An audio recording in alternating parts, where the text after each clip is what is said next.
நீ எதுக்கு குட்டி போட்ட பொண்ணு மாதிரி நடந்துட்டு இருக்க? அதான் எனக்கும் தெரியல. நான் யோசனை பண்ணிட்டு இருக்கேன்ல. யோசனை பண்ணும்போது இந்த மாதிரி தானே நடக்கணும். அதான் உன்னெல்லாம் திருத்தவே முடியாதுமா. ஏய் என்ன நில்லு. நான் பாட்டுக்கு பேசாம நடந்துகிட்டு இருந்தேன். அங்கேந்து வந்து என்ன டிஸ்டர்ப் பண்ணிட்டு என்ன எதிர்கேட்காம அப்படியே விட்டுட்டு போற. இப்ப என்ன நீ என்ன யோசனை பண்ணிட்டு இருந்தேன்னு நான் கேட்கணும், அவ்வளவுதானே? கேட்கலனாலும் நீ விட போறது இல்ல. சொல்லு. அப்படி வா வழிக்கு. ஏண்டி நீ இந்த வீட்டு மருமக தானே? வீட்டுல நிச்சயதார்த்தத்துக்கு எடுத்த புடவை இல்ல சாமி வழுக்கப்பட்டு தீ பிடிச்சி எரிஞ்சிருக்கு.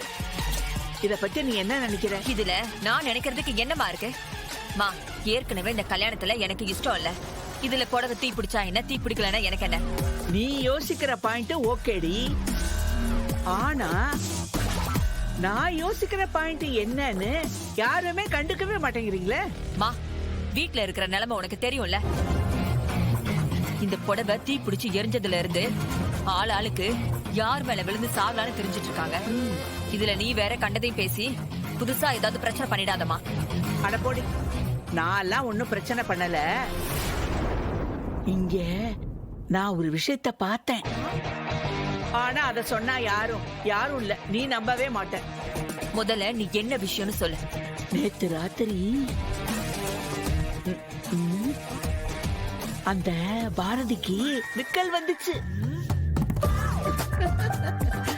என்னம்மா சொல்ற? பாரதிக்கு விக்கல் வந்ததெல்லாம் ஒரு விஷயமா? ஐயோ, நீ ஒருத்தி சொல்றது கேளு. விக்கல் வந்தது விஷயம் இல்ல,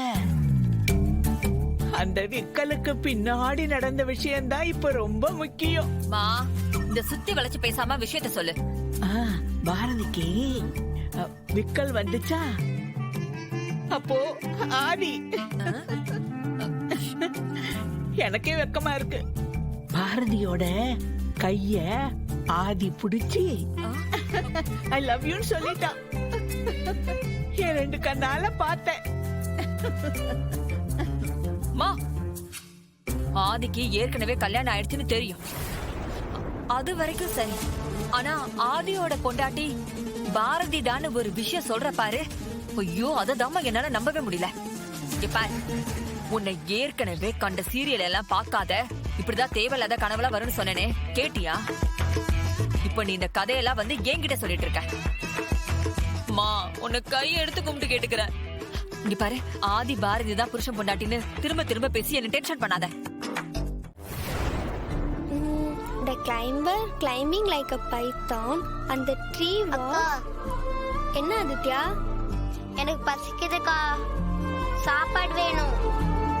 ஆதித்யா, நான் சாப்பாடு இருக்கான்னு பாக்குறேன். அம்மா கிட்ட சொல்லுக்கா.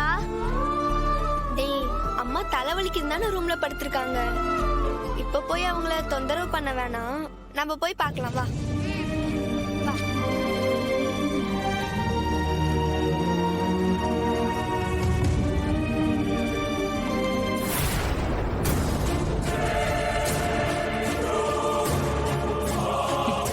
அது சரி, இந்த வீட்டுல இவங்க அம்மா தண்டை சோறு தின்னுட்டு இருந்தது பத்தாதுன்னு குடும்பத்தோட வந்து உட்காந்து கூத்தடிச்சிட்டு இருக்கீங்க. இவங்களை எப்படியே விட்டா சரியா வராது. எப்படியாவது வீட்டை விட்டு துரத்தலான்னு பார்த்தா மறுபடியும் வீட்டுக்குள்ள வந்து உட்காந்து தொல்லை பண்ணுதுங்க. இவங்கள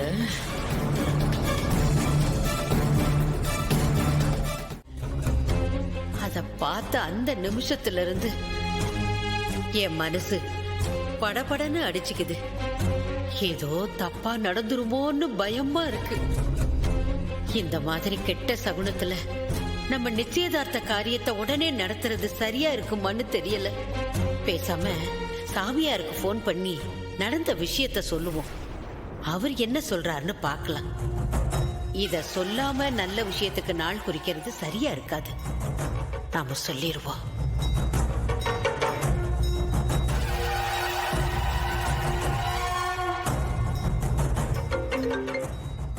அம்மா சொல்லுங்கம்மா. நான் இப்போ உங்க வீட்டுக்கு வரதுக்காக தான் கோயில்ல இருந்து கிளம்பிக்கிட்டே இருக்கேன். இன்னும் கொஞ்ச நேரத்துல வந்துருவோமா? சாமி, நான் இப்போ உங்களுக்கு போன் பண்ணதே வேற ஒரு விஷயத்தை பத்தி பேசுறதுக்கு தான்.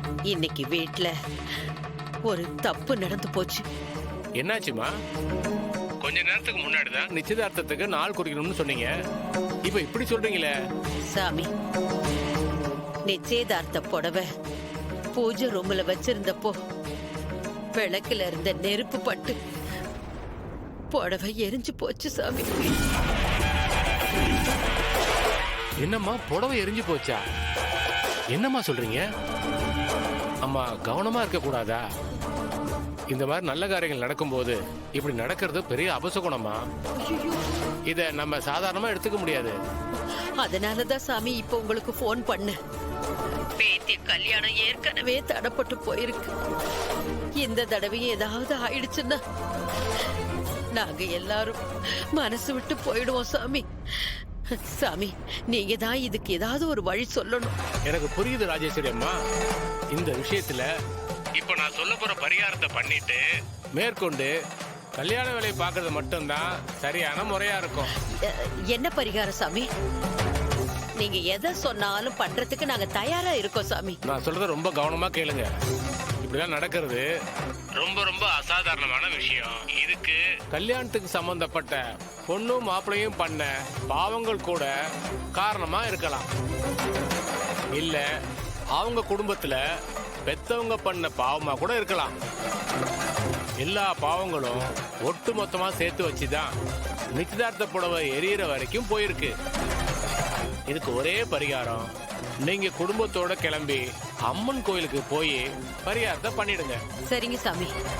நான் சொல்ற கோயில்ல பரிகாரம்லாம் ரொம்ப கடுமையா இருக்கும்.